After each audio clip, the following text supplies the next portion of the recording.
15.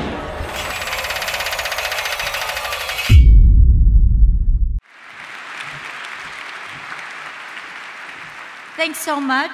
I am thrilled and honored and frankly a little bit stunned to be here this evening in this amazing venue. I've never done anything like this before.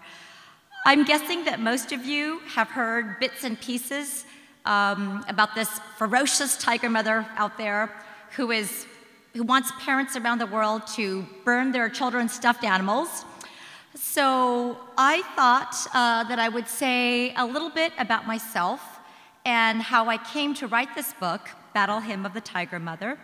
Battle Hymn is supposed to be a little sad. It's not War March. And hopefully give you a better sense of what the book is about. So I was raised myself by extremely strict, but also extremely loving Chinese immigrant parents who arrived in the United States in the 60s as graduate students with practically no money. They were so poor their first 2 winters in Boston, they couldn't afford heat, and it's very cold in Boston, and they had to wear blankets around to keep warm. But as parents, my mother and father were very tough on me and my 3 younger sisters. We were required to get perfect marks. We couldn't do things like go to sleepaway camp or have slumber parties or go to our friends' houses so much. We had to drill math and Chinese and piano every day. Definitely no boyfriends, no school dances or things like that. But the strategy worked for me wonderfully.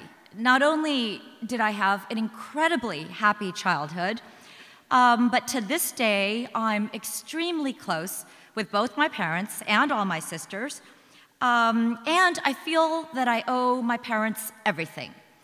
Which is why, even though my husband is not Chinese, he's actually Jewish, who grew up in a very kind of the opposite extreme, very permissive household, we decided that we would try to raise our 2 daughters the same way that my parents raised me.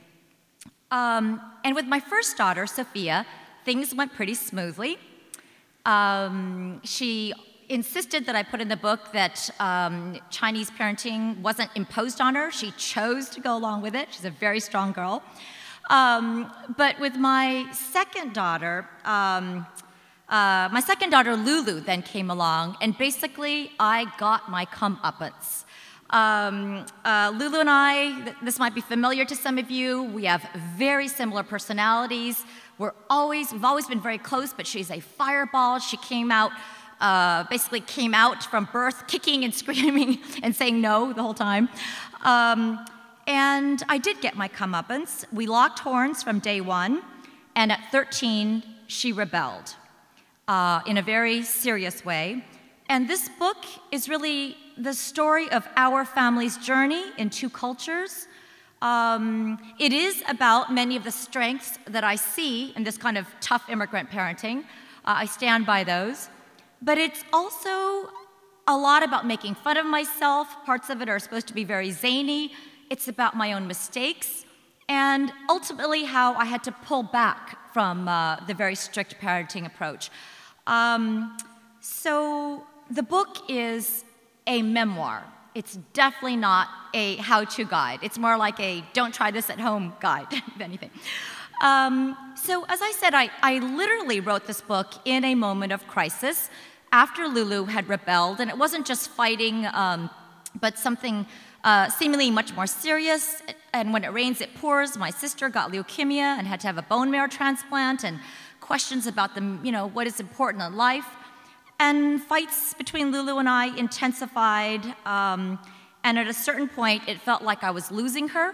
The whole family was collapsing. I thought, have I done everything wrong? And after one very public, awful fight, which I recount in the book, I basically got up the next morning, and I went to my computer, and even though I usually have writer's block, I write very slowly usually. This time, the words just poured out. I wrote practically the whole thing in 2 months, except for the ending, which I could never quite figure out. It's still a work in progress. And I showed every page to my daughters and my husband. We had to negotiate every line. And it was basically like family therapy for us, you know, kind of an attempt to kind of put the pieces back together. So it was an intensely personal experience that was actually very good for the family. But I have to say, boy, did I not realize what a hornet's nest and furor of rage I was going to provoke. I mean, how mad can people be about a memoir? It's just my story. And I've written 2 books before this based on research, both very contrarian. And let me tell you, writing about ethnic conflict in the Middle East is much safer than writing about parenting. It's completely tame. So the book is a memoir. It is supposed to be funny. Much of the book is self-parody. I have scenes where my younger daughter at first really wanted to get a pet, and I said, "You don't need a pet. You already have a pet. Your violin is your pet." Lines like that. I'm plotting out what kinds of careers my 2 big, fluffy Samoyed dogs should have. Very underachieving dogs. They can't even run, actually. And I have these showdowns with my daughters that are supposed to be funny. They're always the protagonists. In one scene that I love, we're practicing violin, and Lulu, who just knows me so well, stops practicing and says, "Stop it, Mommy." And I said, "What? I'm not doing anything." And she says, "Your brain is annoying me. I know what you're thinking." And I said, "I'm not thinking anything," when in fact she was right. I'd been thinking that her elbow was too high, she was out of tune on the B, you know, everything wrong. So she said, "I'm not going to practice one more note until you turn off your brain." So I said, "Okay, how do you want me to do that?" And I got off easy that time. She said, "Hold your nose for 5 seconds."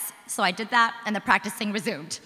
But that was, so anyway, having said, so I didn't, that's what I intended the book to be, a sort of comic, poignant memoir, and much more universal. But of course, these things take a life of their own, and even though I didn't write it as a parenting book, it's obviously sparked an intense international conversation about parenting. And there are clearly differences between the strict Chinese way I raise my kids as compared to the more permissive, sort of dominant Western parenting. And I say on the first page of my book that I'm using those terms very loosely, that even a white working-class Irish man from South Dakota can be a Chinese mom. I think it's more of an immigrant thing, actually. And also, many, many Chinese people do not parent the way I did, by choice or otherwise. But the differences are out there, and since it's part of this conversation, I thought I would just mention some of the differences, the ways in which I raised my kids differently from kind of other people. One has to do with choices. I definitely gave my children far fewer choices when they were young compared to other people around me. And I guess I do think that if you give a 5-year-old or an 8-year-old or even a 10-year-old their choice, you know, pursue your passion today, I think it's likely to be sitting in front of the TV and eating candy all day. So I did restrict my kids' choices more. And I also was much stricter socially. They couldn't do all the things they wanted to do. I was very much like my parents were with me. In some ways, I see it. I know it's out there as this kind of brutal, cruel thing. I see it as more sort of wanting your kids to grow up more slowly. You know, I wasn't allowed sleepovers, but I wasn't locked in a closet. I was spending time with my family, playing with my sisters, reading books together. So on the famous sleepover point, there was an article that came out, an op-ed that came out in the New York Times by David Brooks, who's quite a prominent New York Times commentator, and the heading was, "Amy Chua is a wimp." And he made the argument that it was not courageous of me not to allow my kids to go out there and socialize and explore. Actually, after the op-ed came out, I emailed him to thank him. I told him that after some of the names I've been called, being a wimp is a compliment. But I think that on the sleepover front, I do think in some ways they're overrated. But on speaking about choices and the fact that my book is a journey, there is a transformation, I just wanted to tell you that my younger daughter, Lulu, just had her 15th birthday party, and we celebrated with a giant sleepover for 7 girls. So I've changed a lot. A second difference, I think, has to do with self-esteem. One of the biggest differences I see is that I do think that Western, again, using that term broadly, Western parents are much more concerned and worried about their children's psyche and their self-esteem, whereas certainly my own parents or immigrant parents are not. I think they assume strength rather than fragility, and as a result, they behave very differently. So it is true that when my daughters, come home with a 96 out of 100, I say, okay, good job, but can we check out the missing 4 points? Always room for improvement, and I just don't feel that that's going to damage them forever, to say that there's room for improvement. My daughter Lulu came back with a bad math test when she was about 10, and I remember she said, "I hate math, I'm bad at math." And again, I think parents concerned with their children's self-esteem might say, don't worry, you don't need to be good at math. Lots of people aren't good at math. You can be good at something else.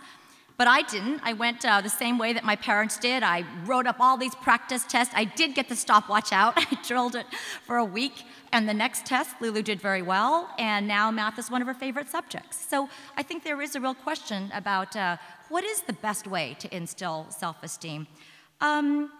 And finally, I guess I unapologetically did have very high expectations for my kids. I did demand that they strive for excellence. I think there is something incredibly rewarding. It brings pride and joy in doing anything well.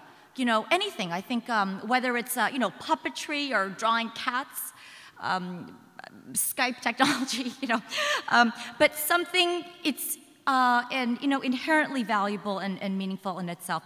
And I do want to say, though, that I think it's a misunderstanding. I don't think in the end that this kind of parenting is about A's and gold medals. I think it's about helping your child achieve their potential, whatever that is. And it's usually more than they think. And my youngest sister has Down syndrome, and my mother was just absolutely remarkable in applying strict Chinese parenting to Cindy. She taught her how to tie her own shoelaces. She drilled math with her. She taught her how to play the piano. She spent 3 hours a day with my sister. Today, my sister works at Walmart. Nobody expected her to go to college. She has a boyfriend. Her favorite thing to do is to play the piano. She has incredible happiness and self-confidence when she does that. And she and my mother have just a wonderful relationship. And I think that's about helping your child be the best that they can within their limits. So in closing, I want to say that I truly believe that there are many, many ways of being a good parent. In fact, I would say, show me a kid who is happy, who is strong and self-reliant, ready to take on the world, and you've got good parenting there. My own husband grew up in a very permissive household. He came out great, But, and I have students who, you see that they get to places, great places in all different ways. But finally, people often ask me, well, do you have regrets? What would you do if you had a second chance? And I do have many regrets. The book is all about my mistakes. But if I could do it all again, I would basically do the same thing with some adjustments. I'm not saying it's for everyone. I'm not saying it's a better way. But I am incredibly proud of my 2 daughters. Not the being good students. It's that they are warm, generous, kind people with huge personalities. They're always still putting me in my place. And I have a wonderful relationship to them. And I want to say also that it's funny, given how strict my own parents were, it's not just that we have a very close nuclear family, we have an incredibly close extended family. My father is actually a quite well-known professor and scientist, and we spent last November here in England, actually, going to Stonehenge and the Cotswolds. And so I wanted to end, because my father is actually in the audience tonight. My mother had to go back for dental surgery. Right? but I wanted to thank my own tiger dad. I have to admit that when I was younger, I was mad at my dad and my mom a lot. You know, why couldn't I go to this party? Why couldn't I go on this school ski trip? And one story that always gets me, I don't know if you guys know what the senior prom is here in England, but it's, you know, when you're about to graduate high school, it's the big ball, the big dance, and my father wouldn't let me go. But my mother intervened and said, you know, let Amy go. This is, you know, she should socialize. So finally, my father capitulated, and he agreed on the condition that I be back home by 9 p.m., which is when all the other kids were just going out. So I came back at 9 p.m., and I snuck back out a window. Sorry, Dad. But having said that, I had all these things I wished I could do, but I will say that as an adult looking back, my parents, my mom and dad, having high expectations for me, coupled with love, always unconditional love, was the greatest gift that anyone has given me. And it's why I try to do the same for my daughters. Thanks.